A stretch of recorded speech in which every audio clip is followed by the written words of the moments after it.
What if I told you that the most effective strategy for making a global impact isn't about massive programs or huge budgets or viral campaigns?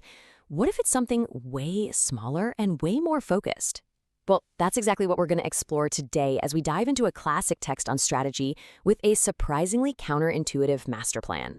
Our source is this book right here, Robert E Coleman's The Master Plan of Evangelism. Now, no matter your background, it is a fascinating read. It looks at the methods of Jesus not as some kind of unexplainable mystery, but as a deliberate, replicable master plan for creating influence. And the book kicks off with a really sharp question, one that applies to just about any organization or movement. Are we actually getting results, or are we just busy, caught up in endless activity?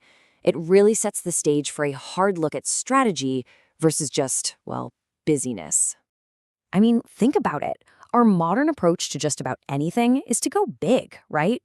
Big budgets, big events, massive social media campaigns. We're always chasing the numbers, the metrics. But this book just stops and asks, hey, are we even focused on the right things at all?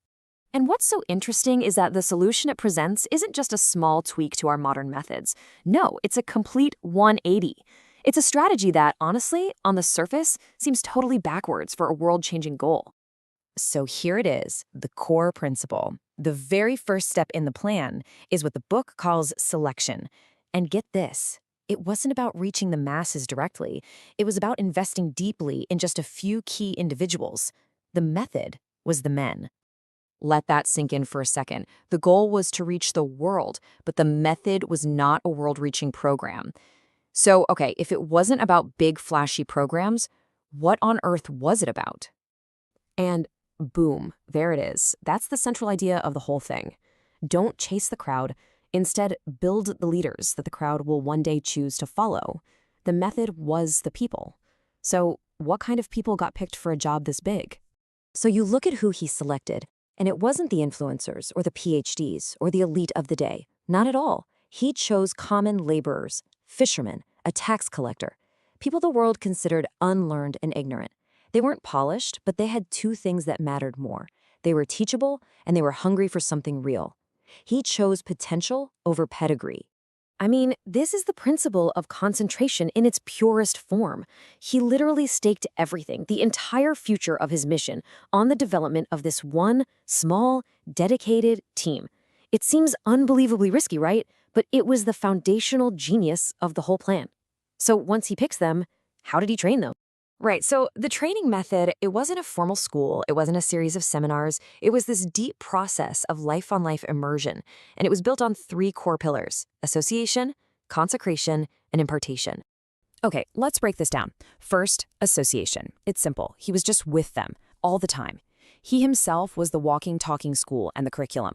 Second, consecration. He demanded absolute obedience. Loyalty was way more important than raw talent. And third, impartation. This is huge. He didn't just give them information. He gave them his very self, his life, his spirit. Like the vine and the branches, that life had to flow from him directly into them. This phrase just nails the power of that first pillar, association. The disciples learned by watching, by absorbing, long before there was any formal lesson. They basically caught the culture just by being around him. So let's see how that passive learning turned into active leadership. Because, learning by itself isn't enough. The training had to make a shift from just soaking it all in to actually participating. And this is where the next two principles come in: demonstration and delegation. So first up was demonstration. His teaching was never just theory. He showed them how to pray by praying with them. He showed them how to minister by ministering alongside them. He always lived the lesson first, which made it real, proven, and practical. And then, after demonstrating, came delegation. And this metaphor from the book is just perfect. Training is never truly complete until the student has to try their own wings.